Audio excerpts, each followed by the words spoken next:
salam sehat Sobat Kakak, selamat datang di channel Klinik Kiara. Hari ini kita beruntung sekali karena hari ini kita bersama Dr. Radin, seorang dermatologis spesialis kulit kelamin yang akan berbagi pengetahuan seputar jerawat dan faktor resiko yang akan mempengaruhinya. Selamat datang Dr. Radin. Terima kasih Nenden. Jadi salam sehat juga untuk semua Sobat Kakak. Saya senang bisa berada di sini untuk memberikan topik yang sangat relevan bagi banyak orang. Oke, Dok, ada beberapa pertanyaan nih Dok yang masuk. Apa sih Dok yang dimaksud dengan jerawat itu Dok? Jadi jerawat itu adalah peradangan pada kelenjar minyak di kulit yang ditandai dengan adanya komedo serta brutus kemerahan yang relatif kecil disebut papul atau lebih besar dan dalam tebal disebut nodul, bahkan dapat pula berisi nanah yang dapat disebut dengan pustul atau lebih besar lagi disebut kista.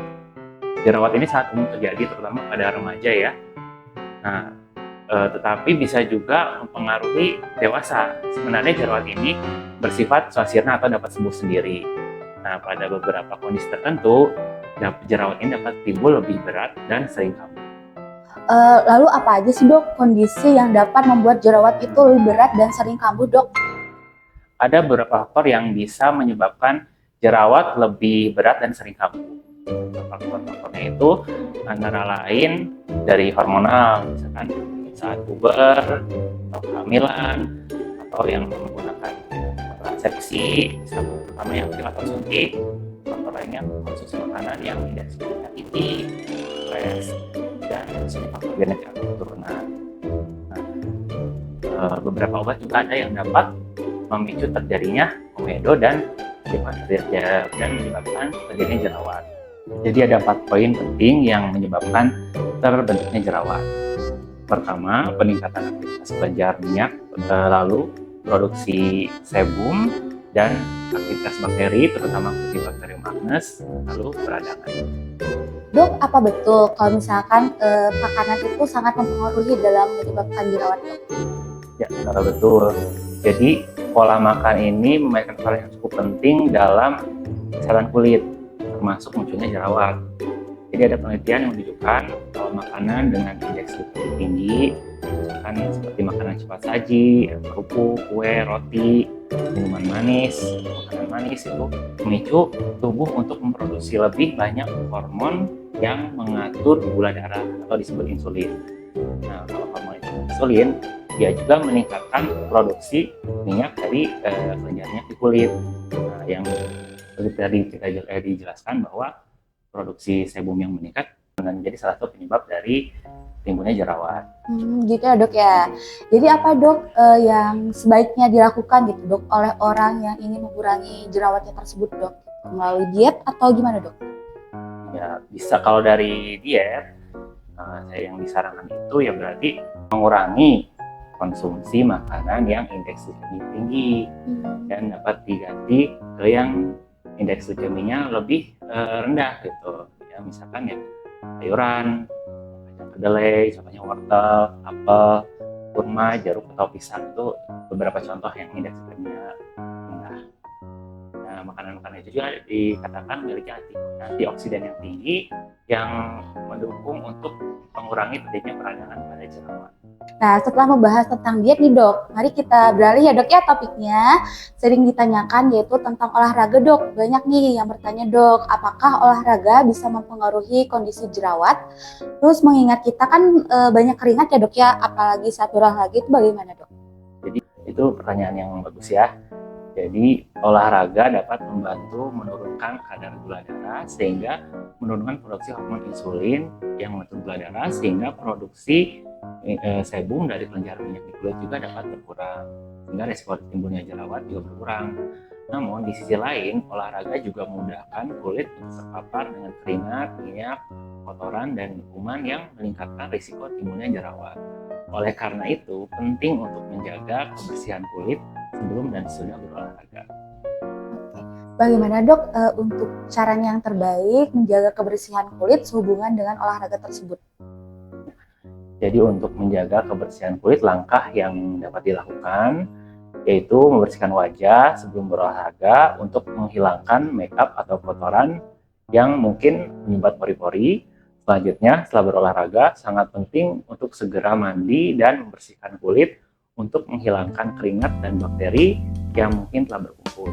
Selain itu, dianjurkan juga menggunakan pakaian yang tidak terlalu ketat dengan bahan yang menyerap keringat, sehingga dapat mengurangi gesekan dan membantu mencegah iritasi juga dapat memicu tadinya jerawat.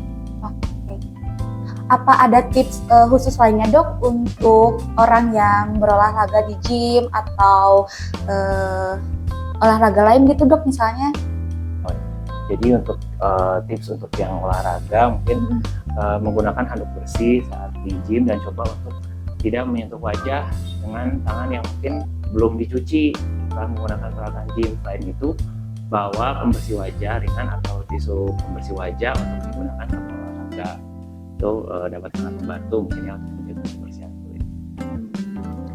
Oke dok, kita telah membahas banyak banget ya dok ya aspek tentang jerawat dan gaya hidup termasuk olahraga. Nah sekarang mari kita bahas tentang kebersihan wajah. Untuk orang dengan masalah jerawat, seberapa sering nih sebaiknya mereka mencuci muka dan seberapa besar pengaruh kebersihan muka terhadap jerawat dok? Jadi kebersihan wajah ini sangat penting ya untuk jerawat. Jadi mencuci wajah ini membantu menghilangkan minyak berlebih, kotoran, dan bakteri dari kulit yang dapat menyumbat pori-pori dan memicu jerawat. Namun mencuci muka terlalu sering juga dapat menyebabkan kulit jadi kering, jadi mudah iritasi, sehingga jadi peradangan yang justru dapat memicu jerawat. Nah untuk orang dengan jerawat, saya biasanya menyarankan mencuci muka 2 kali sehari, sekali di pagi hari dan di malam hari. Atau kalau misalkan ada yang pulang sekolah atau kerja sore hari, ya dianjurkan untuk segera membersihkan wajah. Jadi ya bisa ya 2-3 kali sehari lah ya. Jadi pastikan untuk menggunakan pembersih wajah yang lembut, tidak mengiritasi kulit atau memperparah jerawat. Bagaimana dok pemilihan produk perawatan kulit yang baik untuk jerawat? Ya. Jadi yang akan dibahas adalah pembersih wajah, ya, pelembab, tabir surya. Nah, pada kulit yang berminyak dipilih pembersih wajah yang bersifat foaming cleanser karena biar dapat mengangkat minyak di kulit. Nah, sedangkan untuk yang wajahnya kering, kulitnya kering, disarankan untuk menghindari foaming cleanser karena nanti justru malah kering kulitnya ya. Nah, itu tadi pembersih. Nah, kalau pelembab disarankan yang oil free ya.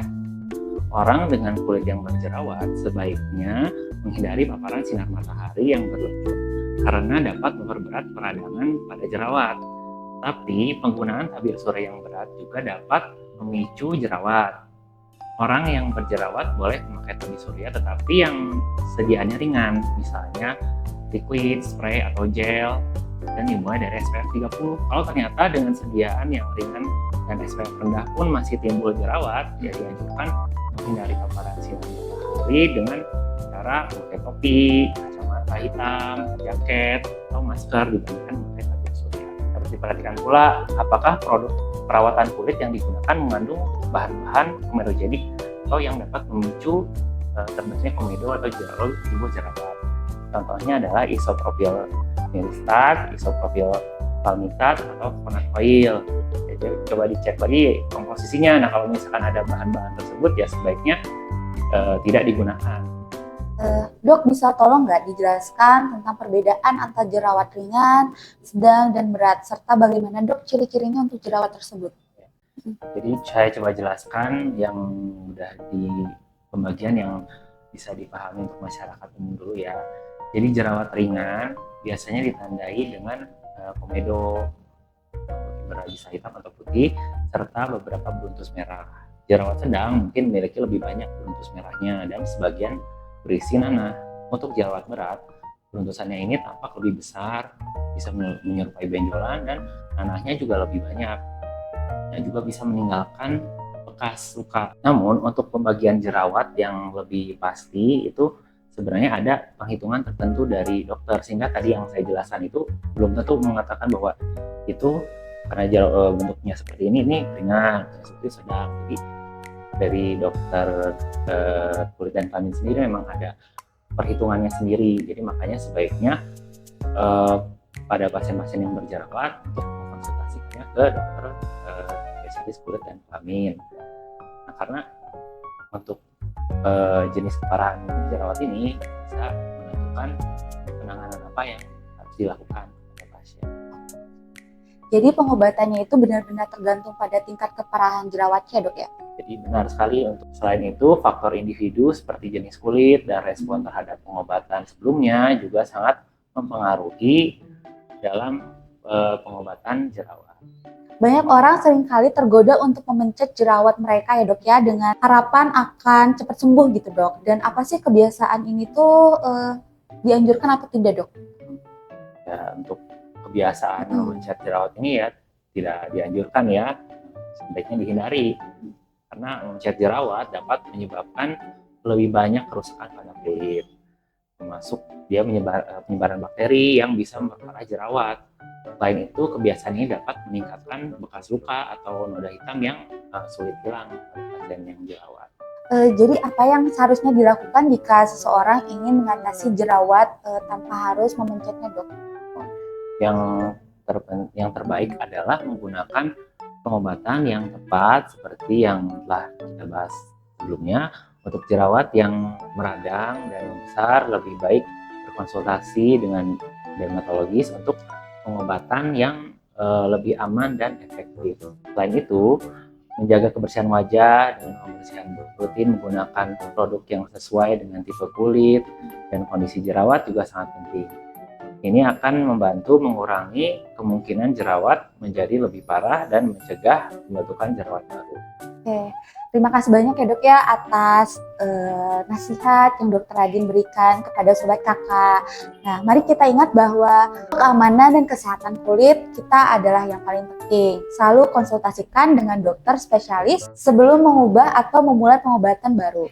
Sobat Kakak, jangan ragu untuk menghubungi Klinik Kiara. Jika Anda membutuhkan bantuan lebih lanjut mengenai masalah kulit Anda, kesehatan kulit Anda adalah prioritas kami. Dan kami di sini untuk membantu Anda.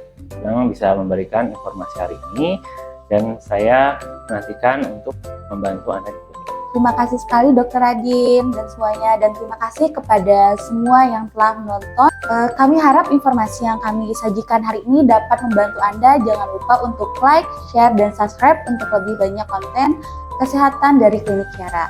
Sampai bertemu lagi di video berikutnya.